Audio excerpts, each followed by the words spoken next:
is quite clear and agreeable, and the minute you walk out, people tend to do what they want to without really adhering or keeping fidelity to what was discussed at the meeting.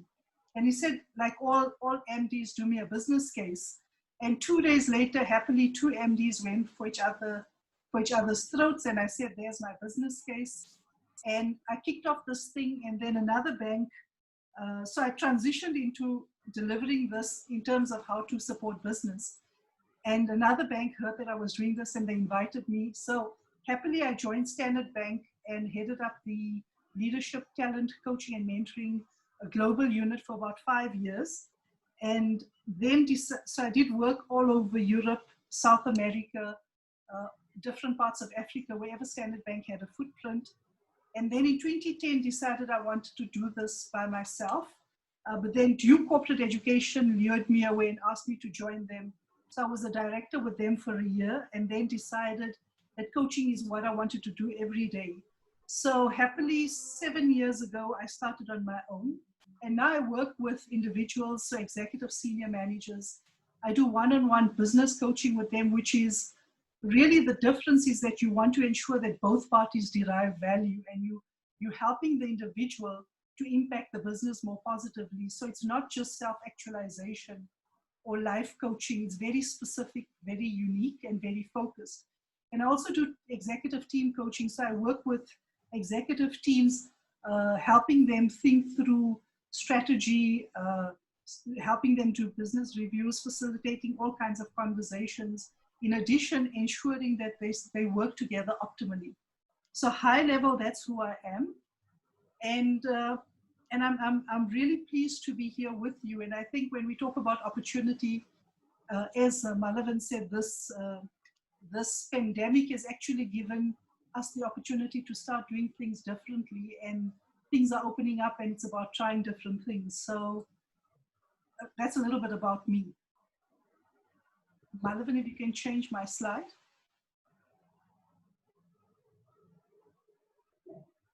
So the context within which we're having today's conversation is quite interesting, in that a few months ago, we were very reliant on plans. And so very clearly there were strategic visions, plans, and really those plans helped us think through how we're going to move forward. So the plans really created rhythm for us in terms of keeping people on point in terms of what they should be doing. In addition, it creates a level of certainty in terms of where we're going, and hopefully all of us tracking together in the same direction.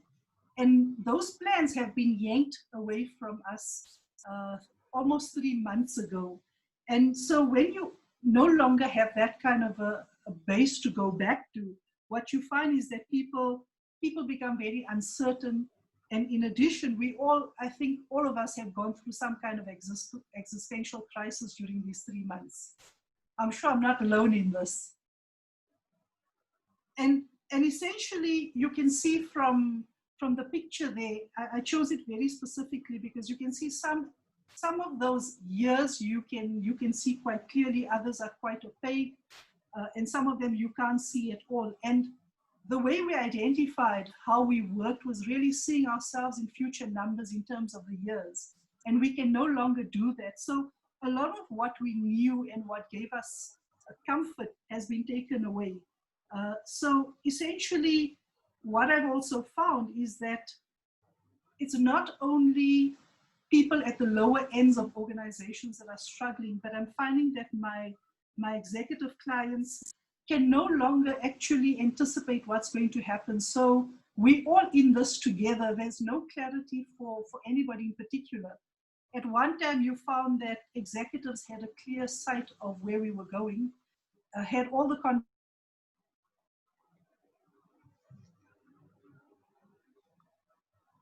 Can't hear.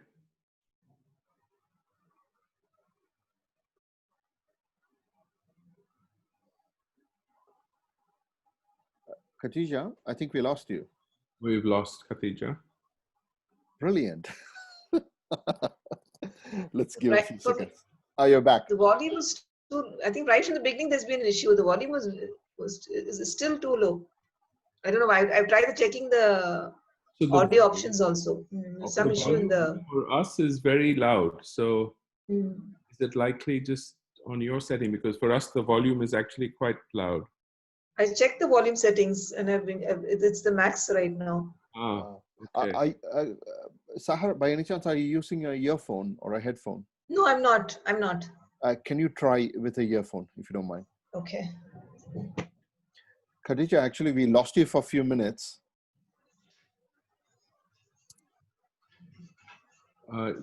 She was back and she's gone again. Ah, brilliant. I think welcome to the digital world. No, I think Khatija is doing this on purpose to prove her point on the uncertainty. That's a good one, Khatija. It's a disruptive and uncertain event. Absolutely, we get Very disruptive.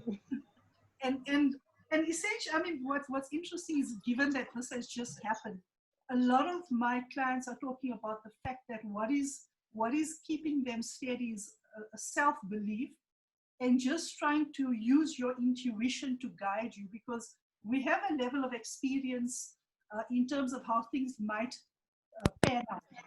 And very often in the past, we didn't have to rely on that. We didn't have to draw on our core and say, I believe in myself and I think this is how I should forge ahead.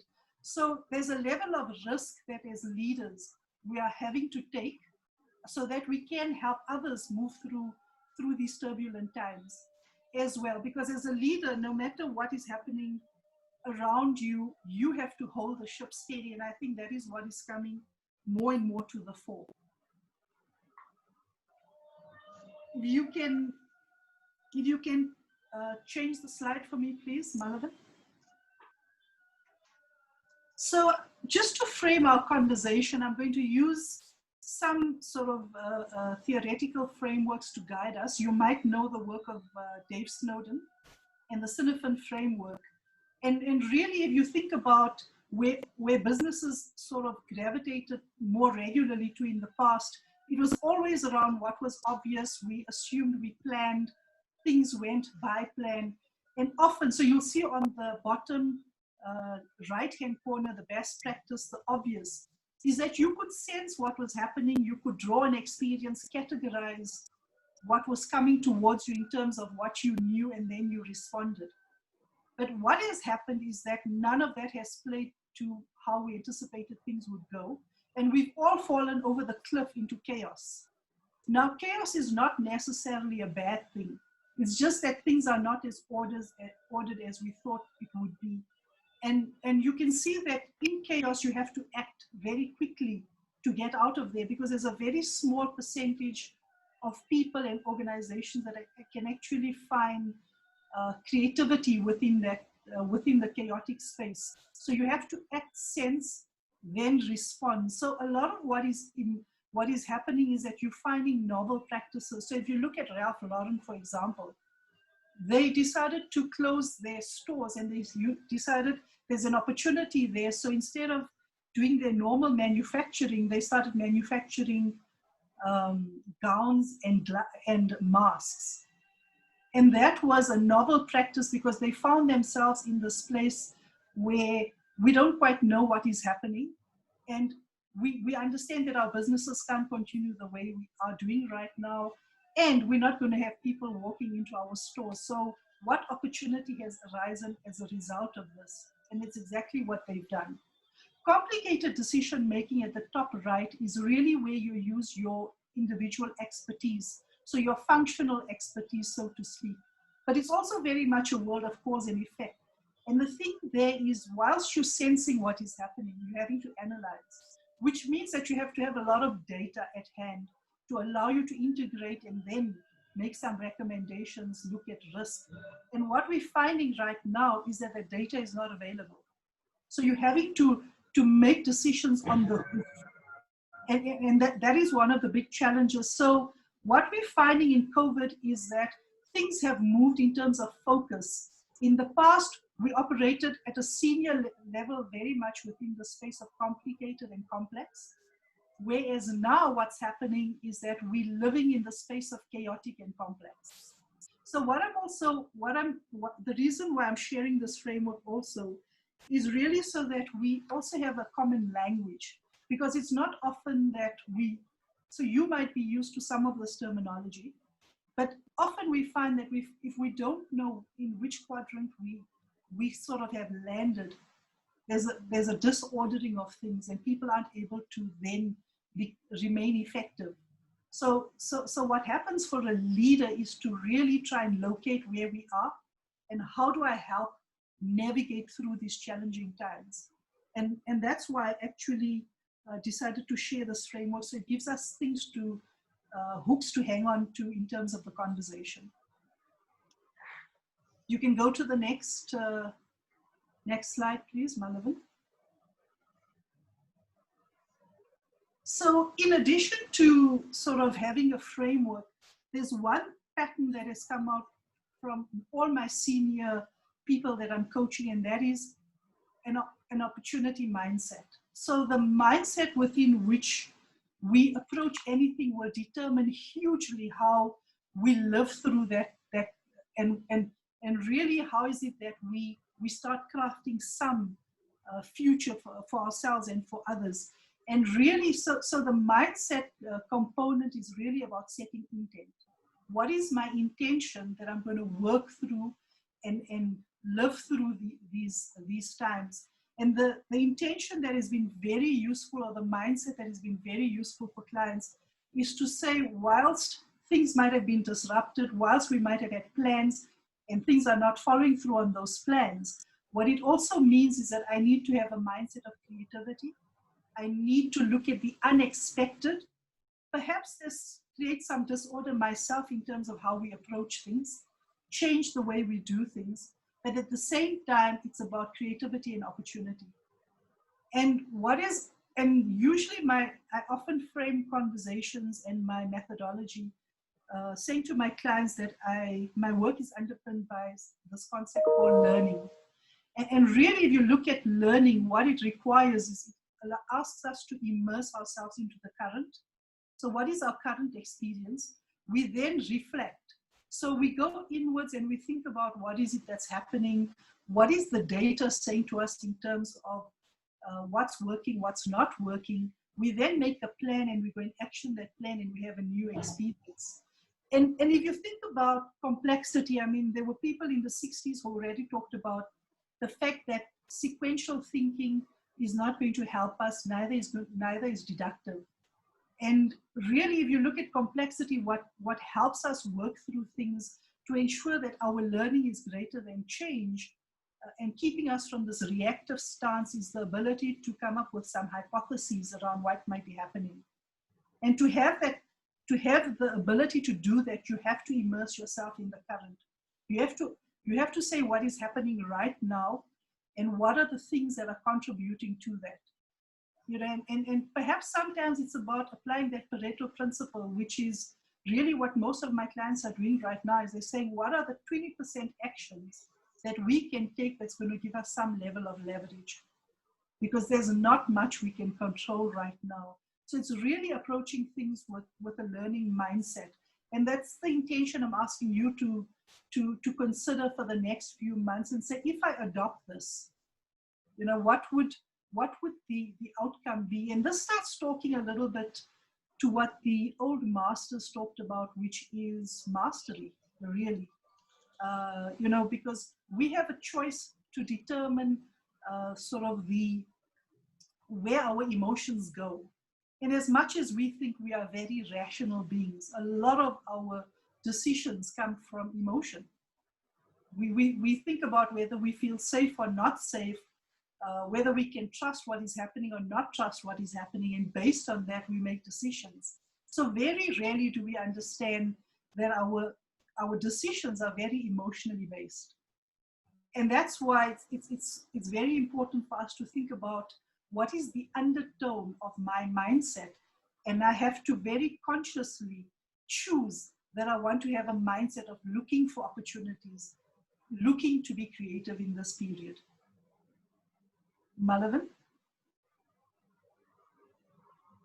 So I just want to briefly ask you, and because we can talk to each other, what would you say is the definition of life?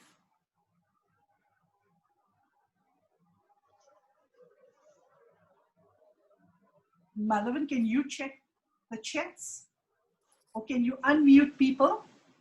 Yes, What would you I think everyone's got control of over their mics. Please Oh, feel free to wonderful. answer. Yes, Vijay, please go ahead.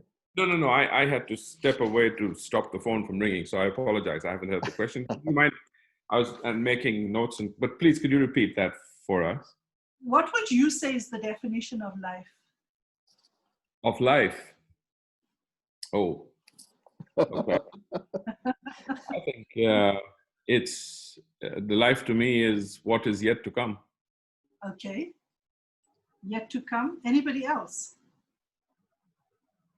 Is the ability to adjust with every situation you face. So it's like something, a transition from phase to phase while you're growing up.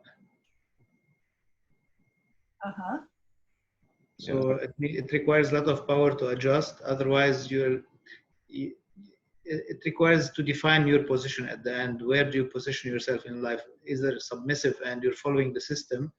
Yes. Otherwise, you are making events to happen. So depends on how much power you have inside and understanding for how things you want to move forward.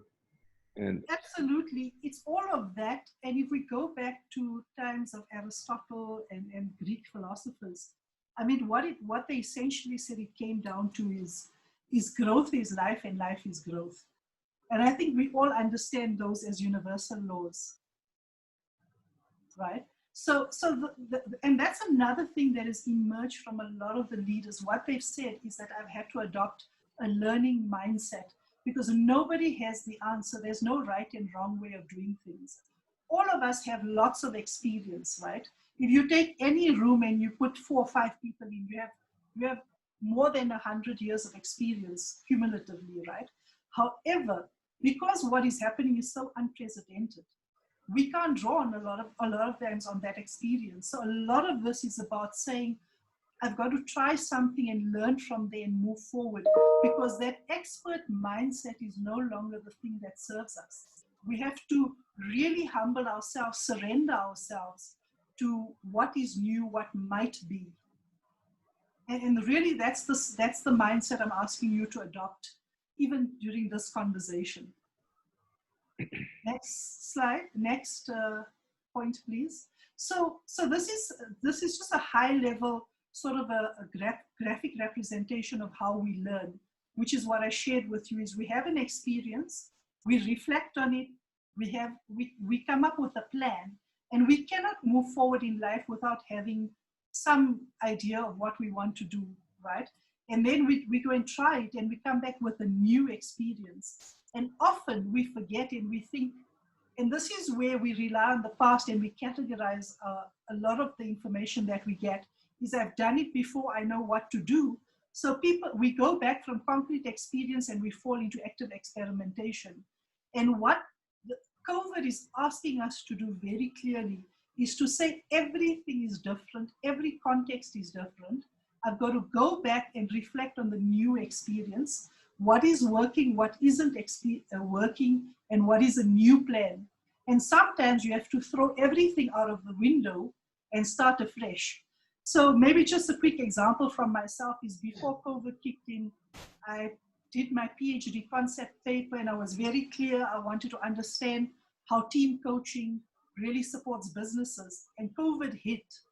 And as I was talking to clients, I realized actually how, this doesn't excite me anymore. Actually, the world has opened up very differently, and it's put me in a new mindset to actually refresh and restart. And what is happening more and more now is that I'm starting to think about reframing that entire PhD concept paper around complexity and how we're going to help and navigate complexity, and how is it that coaches are going to help people move through this in a way that that is unprecedented. So you can see, I mean, it affects everybody in a lot of spheres of their lives. But we can't go back and assume that things will play out the way they did. It's highly, highly improbable that that's going to happen. So adopting a learning mindset is a second invitation to me. learning and intent. What is it that I as a leader set out to do, and how am I going to help others navigate? You can, next slide, please. So when you see the slide, what thoughts come up for you?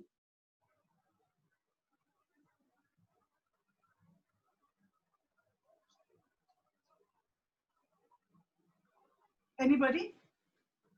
What are the words, what are the images that come up for you? Unexpected adverse events. Uh-huh. Yeah. Yeah, uncertain, very uncertain, or force majeure. Let's say. Yes. And then the question is, if you are part of this, then what is my way out of these if I'm affected by it? Absolutely. And the thing is that so as human beings, we always think that we're starting from a zero base point firstly. We all, whether individually or as businesses, we have resilience in that we've gone through some turmoil, some shakeups. So we're not starting afresh. But when we go through something like this, you all know about the flight, fright, reptilian brain syndrome, right? And we all suddenly stop trusting. We all think we can do this by ourselves, and we go into survivor mode. So what happens is that we forget that actually we've been through a lot in life, and we do have some strengths that will help us move forward. So if you look at the financial crisis of 2008, and if you look at the Qatar blockade, they were different in that they happened, they had a short impact, people did what they needed to, and they were able to move forward. But what's different around the COVID pandemic is this is emergent and ongoing. So it's radically different in how we're going to approach what is happening right now, in that we can't anticipate. And the other big thing is that I'm sure for the Qatari people, the blockade and that crisis felt pretty personal, because it was very much around their own country, right? If you look at the financial crisis, there were a couple of countries, but the way it played out was very different. Whereas what's happening right now is that we're all in it together. There's no country in the world that this hasn't affected. So the world in a nutshell right now feels like it's slowed down. And it feels like, things are falling apart. And I'm sure as you sit back and if you have to reflect on how this played out 3.5 months ago, I'm sure for most of you, you can almost hear the economy shattering, because it felt that way, right? The other thing that is different is in the first two, it was very economic. It was economic driven, whereas now it's about health and economy. And a lot of the experts are now starting to say that the whole world is going to go into recession, which is absolutely unprecedented, right? And some of it is by choice, because organizations, countries had to actually do certain things to stop the advent of others. So there's intended and unintended consequences, whereas in the past it happened to us. So the way we have to approach things is very, very different. If you can get on to the next slide, please. So what we're going to be talking about today is a threefold sort of model approach that we invited you to sort of connect with us on. The first is about me as an individual leader and what happens for me. The second is the people that I lead. And the third is business and will it go on or not. So those are the three aspects that we're going to touch on. You can, next slide, the next. And really, if you think about it, you as an individual and as a leader are core. You sit in the middle of all of this. And what I've found more and more is that if a leader is not able to understand who they are and take care of themselves, you can't take care of anybody. So I'm sure all of you know the analogy of the oxygen mask that comes down on the plane, right? And you always get asked to put the mask onto yourself first, then you offer assistance to others. And this is no different in that you have to understand who you are. You have to understand how all of this is impacting you, how you as an individual are navigating so that you can lead people.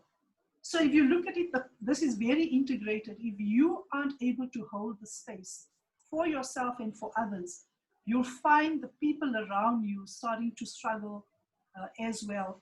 And in addition to that, if you're in a mindset of negativity, if you're in a mindset of there's no hope, if you're in the mindset of fear and you don't trust what is happening around you, what ultimately starts happening is that you aren't able to lead the business because your cognitive brain or your forward-thinking brain shuts down, which means that your wisdom, your strategy, your foresight, your ability to have insight, and your ability to listen and talk to each other shuts down. So you stop trusting the world around you. And I'm sure through your experience, you know that we can't function that way. So you've got to bring yourself back into balance and resonance to be effective, to be able to lead during these disruptive times. Next slide, please. So just as a way of how to steady yourself, I don't know how many of you actually engage in sort of mindfulness practices, meditation, but this is something that comes from Wendy Palmer. And it's just about how to help you focus yourself and how to bring balance to yourself during those moments. And it is a very scary time. Sometimes we feel very alone during this time. Is how do I bring myself back to a balance where I activate my thinking brain and where I'm able to really be effective in what I'm doing. So wherever if you want, you can stand, but as you are sitting right now, what I would just suggest is that you lengthen your spine, you put your feet firmly on the ground and you just relax your shoulders a little bit. If you want to do it standing, you put one foot in front of the other and almost like you have a tree trunk running down your body where you have the roots in the ground and where there's all the branches are being pulled up above your head. So now what's happening is that your spine is getting your body rather than your muscles. So you've got energy that is flowing more naturally. The next thing I'm going to ask you to do very quickly is just to take a few breaths in through your nostrils. And you're going to breathe into 4, to a count of 4. You'll hold for a few seconds and you'll breathe out to a count of 6. So I'm going to do this with you. I'll do the counting. So we're going to breathe in now. 1, 2, 3, 4. Hold. Exhale. 1, 2, 3, 4, 5, 6. Now, when you breathe in, when I ask you to hold, I want you to just think about something that brings a smile to your face, something that delights you. And then as you exhale, you continue to think about it. So we're going to breathe in again. 1, 2, 3, 4. What brings a smile to your face? And now you're going to exhale. 1, 2, 3, 4, 5, 6. Okay, and what I want you to do is as you sit there, I also want you to think about the space in front of you, the spaces on the side of you, and the space behind you. And given that this is such a difficult time for most people, we feel lonely. And when we get into a fight-flight kind of space, we often don't recognize there are others who are there to support us. So what I want you to just think about is who is your entourage? Who are the people that you can say actually are standing behind me and I can almost feel like they have their hands on my shoulder to support me, to navigate and co-navigate with me during this crisis. Think about all the people around you that are supporting you. And also think about all the people that you haven't really thought about more recently as possible, people that are almost like a space that I can tap into and I can reach out to give me some connect. So if you're like most people, a lot of people are also sharing that they're reaching out to individuals, people that they haven't done for a long, long time. right? So people are in a very reflective space as well. And what we're doing by virtue of reaching out is we actually socially connecting to people. And that's why language becomes a challenge during these difficult times. Is actually we're being asked to physically distance, not to socially distance. And when we talk about social distancing, the picture or the image that comes into our head is I must stay away from people. And that sometimes further entrenches this notion that I'm alone, when in actual fact, there's a whole entourage of people around you, and you could be a lot more resourceful, which makes you a lot more resilient. So that will help you focus your energy into the more positive. And that's where your underthoughts, your emotional underthoughts, can be a lot more positive than negative, because you realize there are people around me. I can draw on people. It's just something that I've forgotten. You can go to the next slide. So let's look at what's happened for individuals. So we're going to focus on the I. And what I found with all my clients is that we focused on 4 elements that has really supported them during this period. So there's the me focus, right? And what's happening for me, and have I really stopped and thought about myself? And what I find more and more is when I work with individuals, with executives and leaders, I do something called the wheel of life. And people will plot all the relationships that are important to them. And the one that I find every executive that I've worked with doesn't put on there is me, myself. They forget that there needs to be a relationship with you, because we put ourselves on the back burner and we forget about ourselves. So we're going to focus on the I. Next. Next slide, please. So there's a colleague of mine that he and I have been talking a lot about what makes us effective.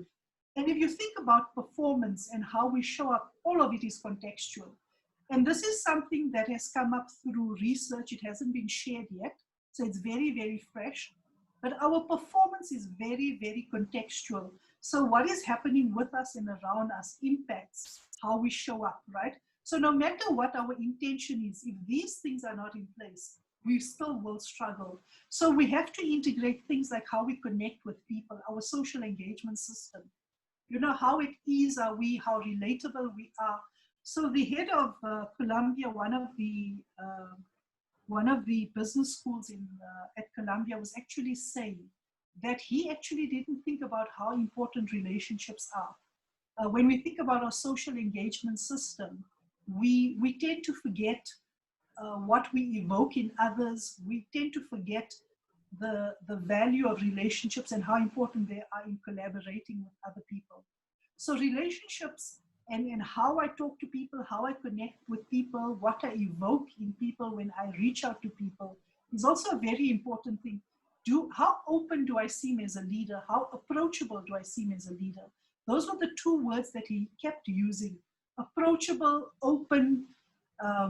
When there's conflicts and people need to draw on me, do they even come to me? So that is something that has to be really key on a leader's mind, is that I need to make myself available. I need to, when people connect with me, I can't cause stress for them.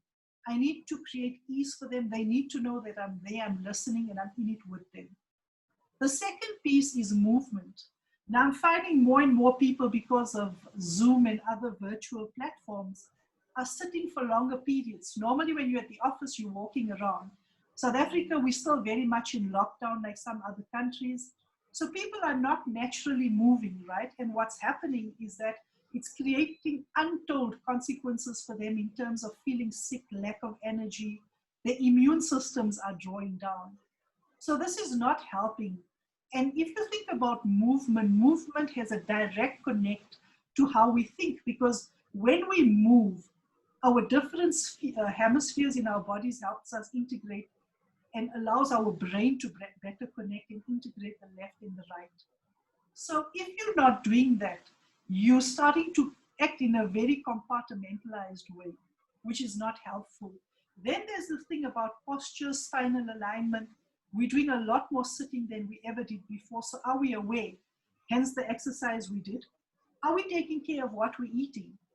So most people have said to me, you know what, I've picked up picked up an extra few pounds during this period.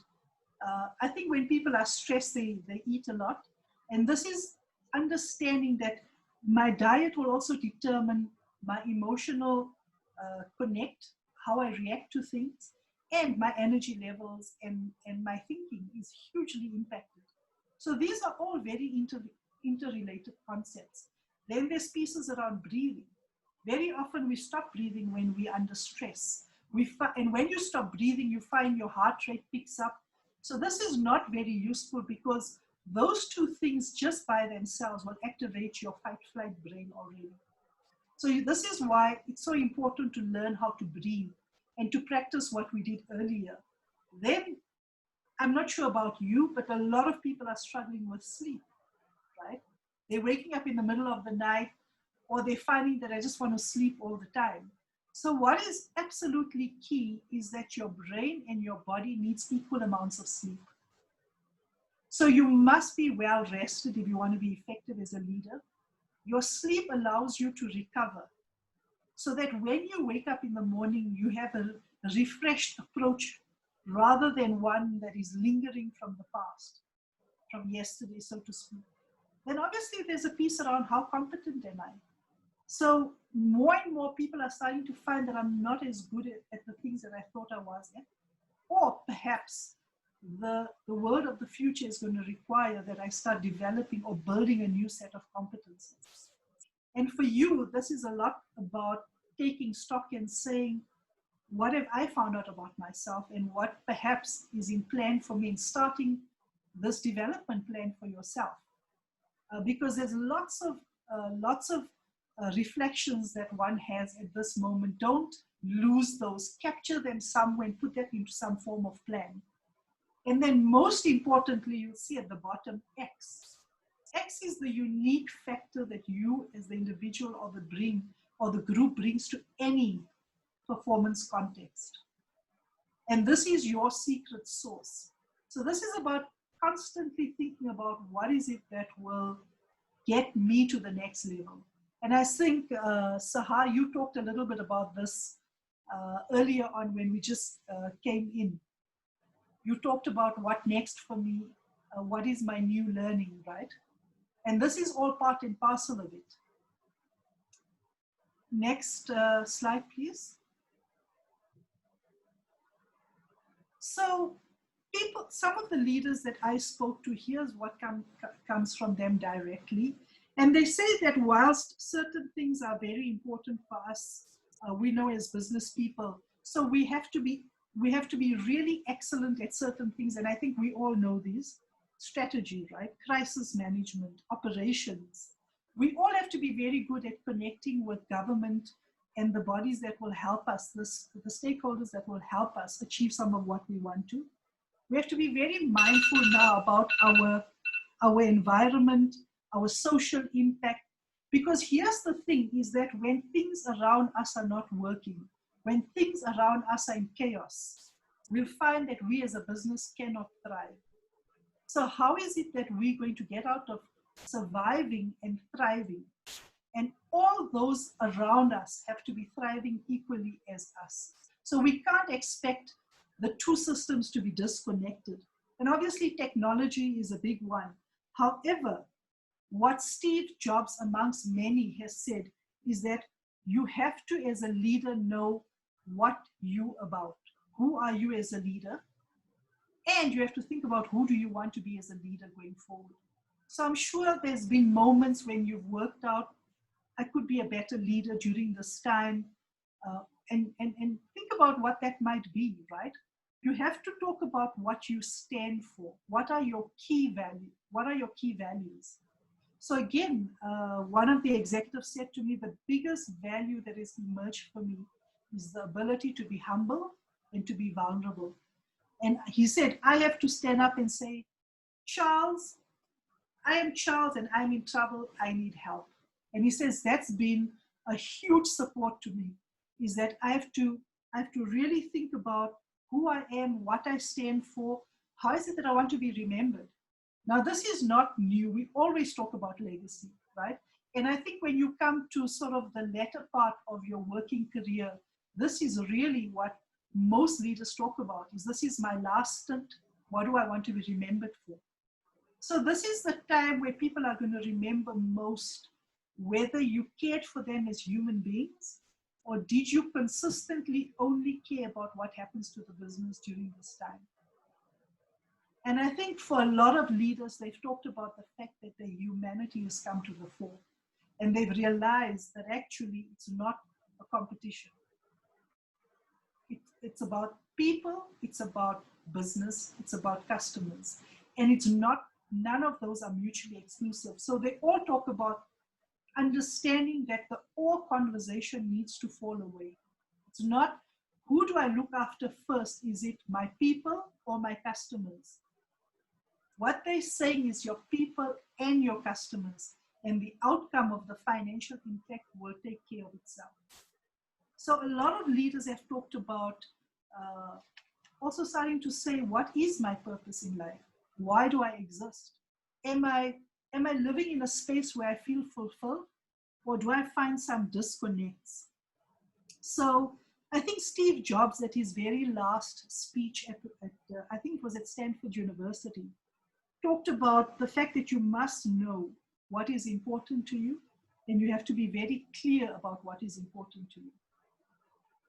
And another leader that I was talking to said at this time, what becomes paramount is that you have to be clear about what you're doing.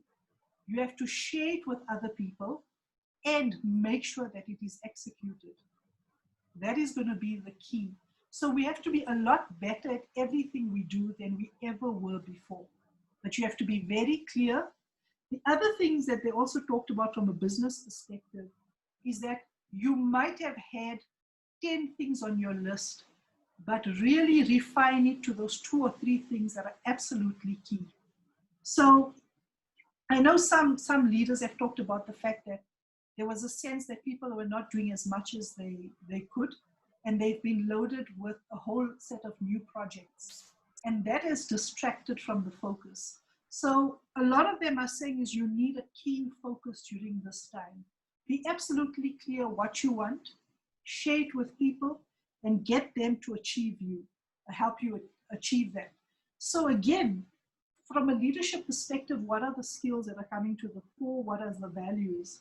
Is be human, be vulnerable. Another one is, as I said, be open, be approachable, empower people. Empower people and trust that they will want to contribute. Because if you engage people in a way as a leader that says you matter, they're going to want to help, and they're going to find it meaningful to contribute to the organization going forward because they have vested interest, right? So a lot of this is about also saying it's all of those things, but it's also about execution. Make sure that you execute and hold people accountable. Next. There are certain factors that we have to take into account that says, do we look at life more holistically? Do we look at relationships more holistically? So there is a piece that says, I've got to take care of my family. And as a leader, you've got to understand, whilst you take care of your family, you've got to also reach out to people that work with you, that you lead, and understand what is happening in their dynamics. Because more than ever, people are struggling because they're working from home, they're working virtually, they have their kids at home that might be doing distance learning. So we don't know the context within which people are operating. So ask more specifically. Take care of yourself and make sure that your colleagues, your direct reports, your employees take care of themselves and their families, and ask about it. Because the one thing that makes you a leader, a notable leader, is whether you genuinely care for people or do you use them as resources. And that is a big switch. It's a turnaround. Is that am I going to continue viewing people as resources, or am I going to recognize them as human beings who also have a vision for themselves, who also have things they want to be fulfilled around? So take care of yourself, take care of your family in a very conscious way. Next. Then there's all your stakeholders, right? Do a stakeholder map. This is another time for you as a leader. If you think about your future, if you think about whether you feel recognized in an organization or not, whether you feel you have enough brand leverage or not, this is the opportunity that is knocking on your door that says, if you have ideas, if you have thoughts, reach out to people and ask where you can contribute. And this will allow you to lift your brand. It will allow you to leverage. So reach out to all your stakeholders. Think about all the people that you need to connect with. Drop a note to some of them that you think it's fine for an email connect. Pick up the phone with others. Ask them what is happening for them and how you can contribute, how you and your team can contribute to them. And this is the time where there's two things that can emerge. The one is they can recognize that this is somebody who's got the potential and they're willing to connect. They can work collaboratively and they look beyond themselves. So this is a very important point, is that the ability to reach out right now and is important for your future. Because not only will you create the connectivity in terms of thinking about how am I going to solve this, you're getting other people's input. And the more you connect with other people and the more you integrate their thinking, the better the outcome is going to be. It's going to be a collective outcome and it's going to raise your profile. Because I don't know what you think about the levels of visibility you have in your organization. Do you want to be more visible? This is the time where you can also connect and perhaps get a couple of people who will sponsor you going forward because of the experience of you, not because you can use them, but because you can contribute to them.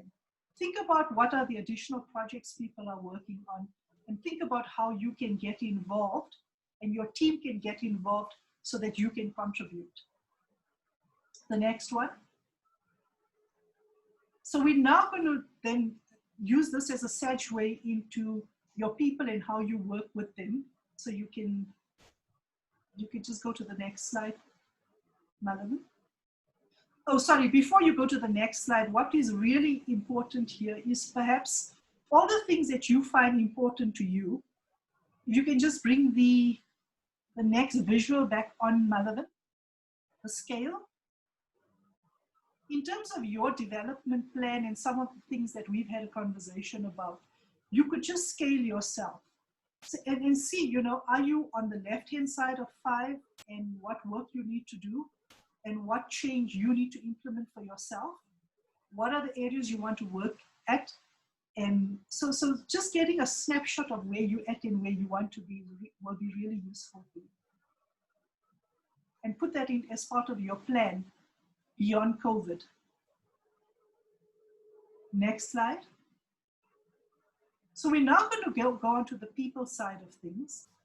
So I'm just going to stop and ask you a question. When all of this hit, who did the thoughts come to you in terms of who you should take care of first? If you can just either unmute yourself or just type in the chat box. Who came up for you as the group of people that you needed first to take care of in the business?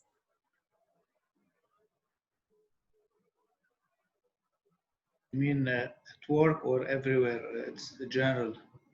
More so at work. Yeah. First of all, the team that you're working closely with every day. So this is most priority for them. Yes. And it's great that you say that, because a lot of leaders said that the first thing that came to their minds is our customers and my boss and how I'm going to manage this. And that clearly said to me that some people's mindsets were very much that we use people to get work done, right? And we're only interested in the outcome. So this is about inverting that and to say, actually, if you take care of people and you acknowledge them, and so the French philosopher Descartes said, I think, therefore I am, right? And if you just want to click on the next talking point, Malavan. I'm saying let's change it, because when people are seen by you, when you pay them attention, when you say you matter, I'm asking you particularly how you are. If I'm seen, I exist. And I think that's where we should sort of extend on what Descartes said, is that people will, and when people find their work gratifying and they feel that my boss, I matter to my boss, they care enough, what's going to happen is that they're going to take care of the customers far better, right? So if you think about the chairman of Best Buy, he said that when he in 2012 took over Best Buy, you know, he was told by most people that you're not going to succeed. The first thing you need to do is you need to cut costs. And essentially what he said is that I wondered, so how are we going to exist beyond this crisis, this mini crisis at Best Buy? And similarly, if you cut heads immediately, right, what's going to happen beyond COVID? How are you going to then implement some of those, and I'm sure great strategies and plans that we've had? What we need to now maybe consider is say we might have to put a hold on them, but perhaps all of those plans will add value beyond today, beyond COVID. So one of the things is to say is that when people are finding their work gratifying, they're finding it meaningful, they take responsibility, they take accountability, and they start contributing. And when they start contributing, your business starts flourishing. So one of the things is to really acknowledge that people are the engines of the business. Without them, business cannot happen. But often the mindset is that even I'm sure when you do financial business reviews, right? The first agenda on the topic is the CFO and let's look at the numbers. And really we need to invert that and we need to ask what's happening with our people, then what's happening with our customers. And I'm sure the CFO will never let us forget that he needs to have his say or she needs to have a say before the meeting ends, right? But what happens is that we use people, we think we can use people to get the job done, and that's how people get disengaged. So this is an ideal opportunity to really connect with people and understand what's happening for them and what aspirations they have. And the other thing is that most businesses look at a shortcut when they're in crisis. So you're looking at cutting costs, and the first place that everybody goes to is cutting headcount. Am I right? We've all seen it. We've all seen it, right? And it doesn't necessarily mean that you get a better outcome. I mean, when I was part of Standard Bank, I think I must have been part of 3 iterations of cost cutting. And every time, and retrenchments as a result of that, and every time that happened, I can tell you, there was a disconnect that people felt with the organization, even though they did not lose their jobs. People became demotivated, and really, essentially, the good people left because people just felt like, you don't think that I contribute, so I don't really want to invest myself in here. So again, the guy from the chairman of Best Buy said that at that time, what he did was he looked at things other than non-salary expenses. So you got to look at what are non-salary expenses that we can cut. And 2 or 3 of my clients have said that they've had conversations with their people around what needs to happen now during COVID. And he says it's amazing what ideas people have come up with in terms of where we can cut costs. In fact, some people have even said that if we have to go the route, we will take a 30% salary cut, but let's keep this business running because there will be opportunity after, right? So it is the thing that we think it's a sum zero thing. We often, when we don't think about people first, we think it's a competing agenda. It's either my customers and finance or it's my people. Actually, what we should do is we should say that is something that we're going to refuse that contradiction because it's actually not a contradiction. We need to use the and rather than the or. But all too often the and is ignored because the or seems like a shortcut. We try and be expedient. And when we're expedient, we don't always get the results that we want or the outcomes that we want. So really the first thing to do is engage your people, right? And ask them, what are the things that we could start reducing costs around?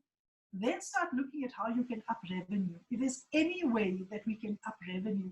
So let's look at what are the opportunities out there. I mean, I'm seeing lots and lots of my clients starting to do business quite differently in how they're making their services available. Some of them are even volunteering their services because they know that will be some kind of emotional capital for the future, right? So how can we up our revenues? Then let's look at our management teams and say, how are they operating? Are they contributing? Is my management leading the rest of the broader team in a way that we want? Are we recognizing people? And if those three elements don't give us what we want, then let's consider headcount. But let's not first go to the headcount conversation. And I'm very pleasantly surprised. One of my big clients who supplies hardware and software, before COVID, they were going to go into a big retrenchment exercise. And what I found really interesting is that they're now fighting tooth and nail to keep those very people, because one of the things is they're having to have lots of conversations with their shareholders around being liquid and having capital, right? And suddenly what's interesting is for the leadership of that team, the headcount retrenchment conversation is off the table because they've recognized what the implications are, because they've just realized that we've been treated in the same way that we were going to treat our people. And we possibly will not have a business beyond COVID if we continue in this line, in this vein. So it is about understanding how we want to enrich our people's lives. I think that comes to core. I think the other thing that has resonated with a lot of leaders, and I'm sure you've heard it across all the webinars that you're talking about, you're listening into, is this thing about purposeful leadership, courageous leadership. What does it actually mean? And I think I'm starting to find more and more of my customers are starting to connect with the purpose of their organizations. So it's no longer just a statement that we came up with 2 or 3 years ago. We're really asking, why does our business exist? And if we go back to asking, in what other ways can we keep living our purpose during COVID? They found there have been 2 and 3 opportunities within that. So they're saying, actually, you can't be tactical during this time. A lot of them have talked about being systemic. Look at the big picture. So if you look at George Bezos, right, I think 3 weeks ago, there was a business review, and he said very clearly to the shareholders that actually we can't, we're going to post a 0 number this quarter. And I'm going to ask you, shareholders, you have to take a back seat. You have to sit and wait till we fix the business up so that we can proceed. And this is one of the things that you as a leader might have to do, is become courageous and have those conversations with your bosses, with the people that perhaps you have some teams that have been put together to help with the COVID crisis, a planning team, and go to them and have a conversation, a courageous conversation about what you need. Be specific about what you and your team need so that you can start delivering value, you can start contributing. Because to be able to shift some of those dials right now is going to be very difficult if you don't start saying, here's what 2 or 3 things that we need so that we can contribute and become better at what we're already doing. So, he's very, it's amazing that he has been vulnerable enough to say to those looking for ROE and saying, just take a back seat. We can't give it to you right now. We need to take care of people, and people will take care of the business. So that's become a very resounding message, is let's enrich the lives of our people through this kind of conversation. The last slide. Thanks. So, I think there's a real recognition that some businesses are going to be very negatively impacted. Some businesses are not going to be in existence. And that's why this concept of refreshing and restarting is going to be key, because we might not be able to do what we used to do in the past. We're going to have to look around and say, what new things are we going to have to contribute? And are we going to be part of the solution going forward? Or are we going to be part of the problem? So again, if you have an idea, think about the purpose of your organization, connect it to the purpose of your organization. And this is the time that you have to change the way you're doing things. So we all hold assumptions about how certain things can be done and how they can't be done. We're going to have to overcome those assumptions and become very brave as leaders and ask for what we need and try different things. And we're going to fail. We're not going to succeed at everything. We're going to fail, but we have to keep trying. And that's essentially high level, sort of the key messages that have come up from my various clients that I've been working with. Thank you. Malavan? Oh, yeah. I'd like to share something, Khatija. Like, for example, like, see, I'm talking purely from my experience in Qatar. One of the biggest challenges we have is, number one, it's very difficult to, let's say, manage or convince the top management. Yes. Once they make up their mind, it's very difficult. It's very difficult, to have a different outcome out of the discussion. And the common excuse is, okay, we need to survive at the moment. Once we survive, then we can always hire the people back. But for the moment, for let's say for the next 6 months, our business is going to be badly affected. Now, how do I overcome this? And I think, so what comes to mind for me is definitely one thing is that you have to ask yourself, what credibility do I have with more senior people? Why is it that my voice isn't heard? Why is it that the assumption is made that I cannot make a contribution that will be meaningful for this organization? So there's something around the individual that the individual has to think about. What has happened in the past? Do I have enough credibility? Do I have enough elbow room and authority within this business for them to hear me? The second thing is we got to invite them to say, this is not about survival. We've been here for 3 months. Survival is where we were at. We now need to think about how we take this business forward and start using the words called thriving beyond COVID. And we've got to get into that conversation. And I think it is about some companies sadly may not survive because they're not going to have the capital and the liquidity. But it is about saying, what is the basic, what are the bare minimums that we need to keep going, to keep the lights on, and for people to keep doing what they're doing so that tomorrow there is a business to come back to. Because we could lose all those wonderful people that we recruited, that we developed, that were invested in our business, and they're going to go elsewhere. And to get them back is going to be a challenge. And really, I think the reality is it takes more than a year for people to really, when they join an organization or return to an organization, to become effective. But I think if you rejoin an organization, there's always a disconnect around loyalties. That would be my take. I don't know what true. Very true. I think we're going to find people joining the competition as well. Yes. Because there are many companies that are looking for opportunities like these that you and your company present to them, you're handing it to them to say, here are the people, or here's an idea, or here's the kind of work that we did and we're no longer pursuing it. So people will see the gap in the market and they'll take it. Because they might be in a business mindset of opportunity and creativity. Very true. Absolutely. It's a good time mainly to get some really competent sales guys. And I mean, I think the conversation around salespeople, one of my clients was talking about salespeople and the fact that perhaps we need to do away with this thing called incentives, because really incentives will de-incentivize people. It has been doing so for years, but organizations have not set up and taken note of this. And perhaps those salespeople also need to be engaged differently, Malavan.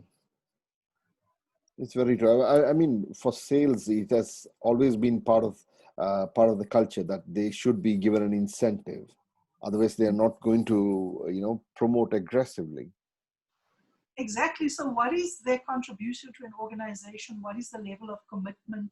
You want to ensure that all of those things are in place and saying we're part of the broader team in this organization. We're not just here for the money. Yes. Very true. Very true. Let's allow the others to ask questions. Jean, any questions? Sahar? Just a small contribution, because in terms of complexity and chaotic moments, we should look for to turn these into opportunity rather than falling or just being under the weight of the pressure being as a result of these events. So yes, in your position, Melvin, I believe that you need to look into alternative solutions, quick ones that just adapt to the situation as a transitional phase. So because we know that this situation is transitional, it's not gonna last Yes. for a long time.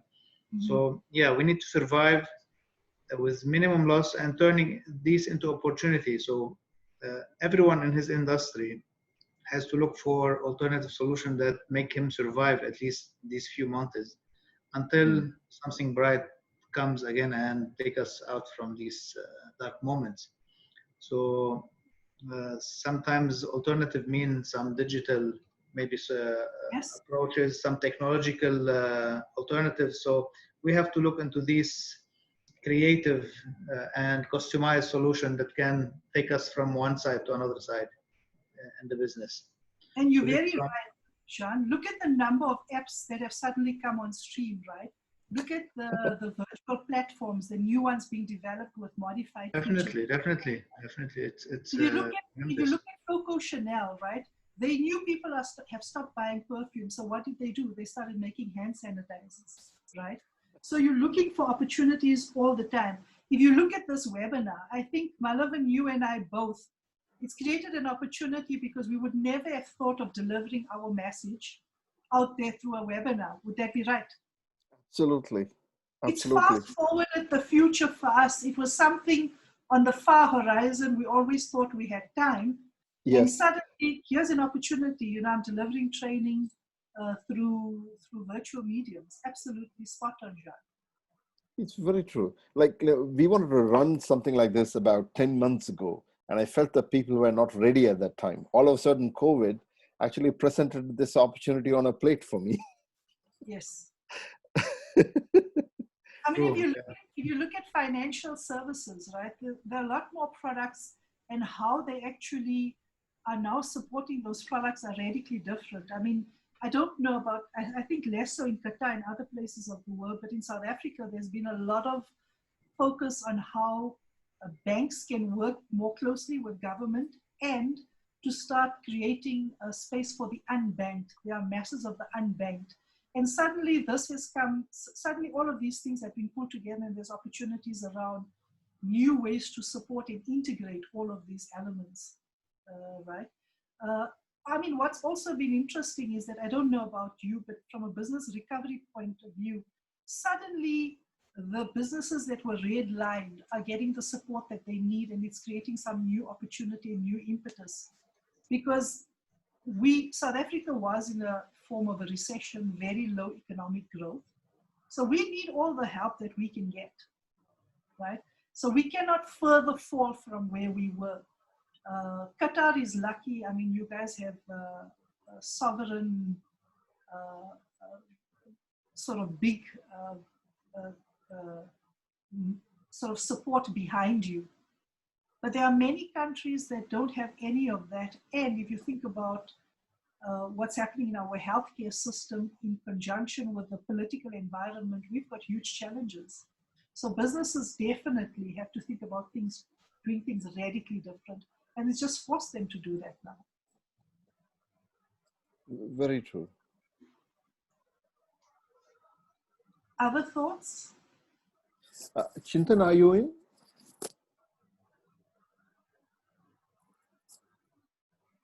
Chintan is actually like, I hope he's online. He's the country manager for a large fleet management company and in a multinational company. And I think he's He's not with us. He's logged in. It would be a good story to hear from his point of view.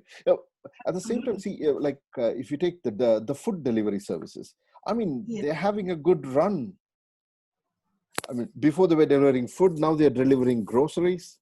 I mean, it's something like, the uncertain situation has pushed them to hunt for new opportunities. Some of them are also, what they're doing is they're doing a basket of ingredients and giving you their recipe so that you can produce what they did at home. Others are taking their chefs, and if you want to hire their restaurant chef for an evening, you can do that. So they've been exceptionally creative because they can't have foot traffic into their businesses right now, right? So you're absolutely right. I think there was a shift in the needs of people toward some other direction. So I think it's like a wave that we should be carefully watching, and then if we want to find the opportunity, we should ride this wave and then, okay, be innovative somehow and say, okay, we can address your needs, because at the end it's the customer needs that we should seek here. Absolutely. The more we target, the more we survive, because it's like now survival time, nothing more. So pay attention to your customers, and I think customers' behaviors have shifted radically. And if you're not on point with that, you're going to miss the signs that says, here's opportunities for you. And coupled with that is your people. If you don't take them along with you, who's going to run those businesses for you? So again, this shortcut view of just decreasing headcount so that we can survive is not a viable alternative. I mean, you talk about logistics. I have a client who heads up a logistical space of a multinational, and they've run off their feet. I mean, they've just worked 24/7. The demand has been there for them to keep things moving in a very different way to before. Very true, very true.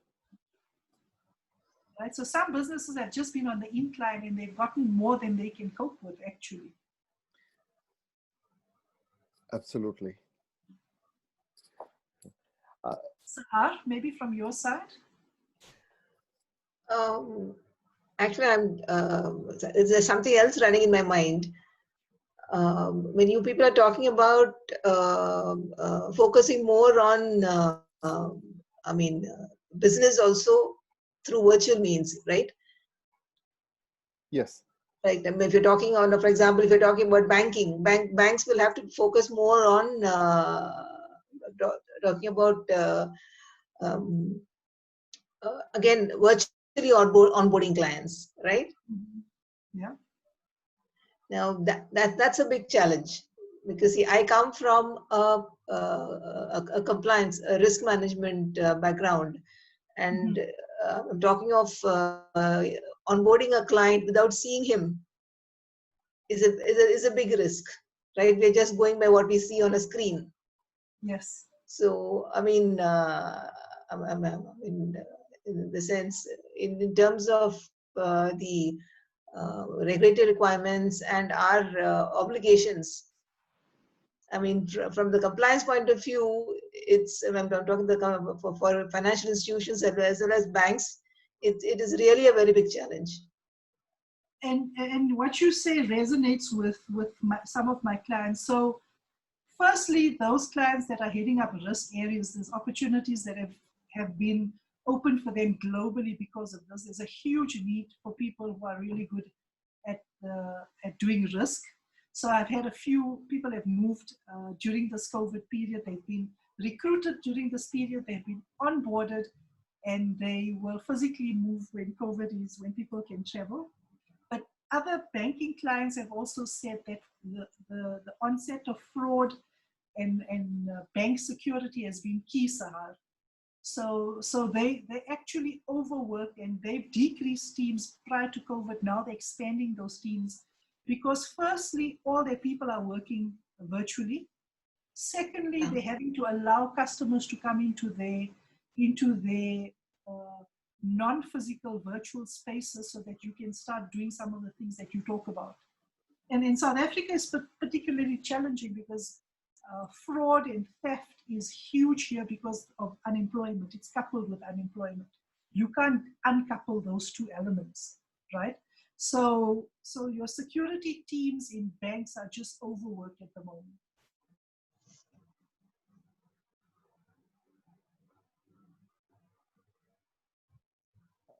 Any other questions?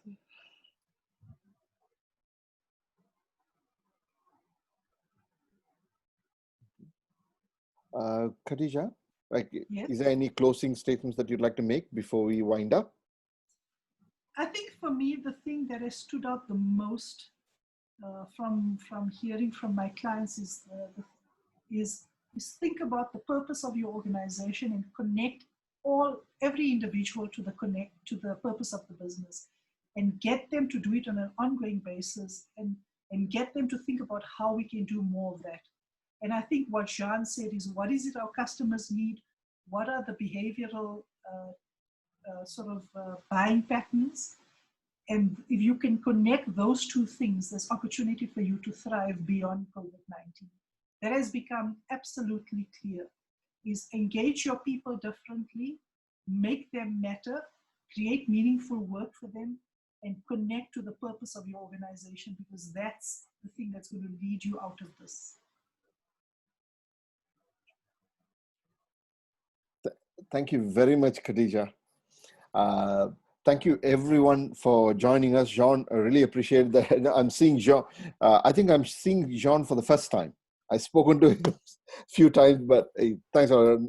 Very good. I'm very glad to speak to you. Yeah, we'll meet hopefully very soon. Very soon. And the recording of this session will be sharing with the participants. So in case you're unable to download, just let me know. And be in touch with me. There are a lot of other programs that we are coming up with, which could definitely, help you in your professional development. Yeah, we're looking forward to more similar events. Thank you very much, Khatija. Thank you, Malavan, for this. I have. Event. Sorry, I thank all of you for this session. I just have a suggestion. If you could have something focusing on the challenges faced by financial institutions during this pandemic.